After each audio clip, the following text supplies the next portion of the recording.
का गाना अगर आपको अच्छा लगता है तो सब्सक्राइब जरूर करें और बेल आइकन को जरूर दबाएं।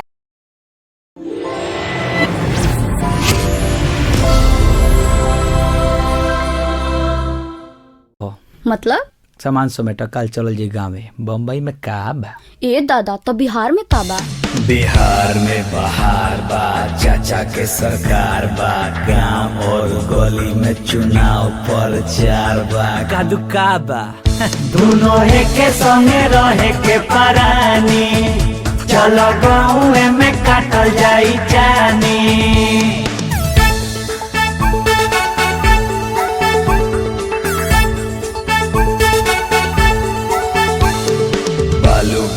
आलू बा सब काम चालू बा, माई के दुलार बा, लोगावा में प्यार बा, दाल भात भुजिया पर आम के अचार बा।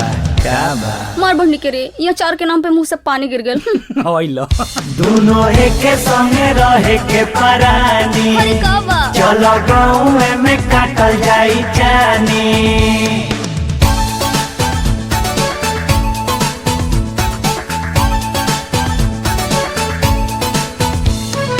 नौल बा जोल बा, चलावे खातिर कॉल बा, घर बा दुआर बा, लगही ससुरार बा, सास ससुर साली संगे छोटे गो सार बा। ए जी गाँव चलम तो हमरा के छोड़ दे कुछ दिन खातिर नहीं यार, बोलू ना। तब काहे कहत को बिहार में का बा?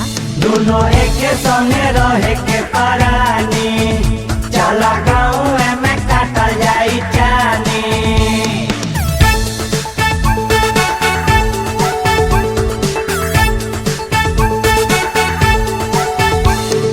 नहर बा शहर बा, 4 कट्ठा में रहर बा, सब परिवार बा, आपन अधिकार बा, धन भले कम बा के निमन संस्कार बा।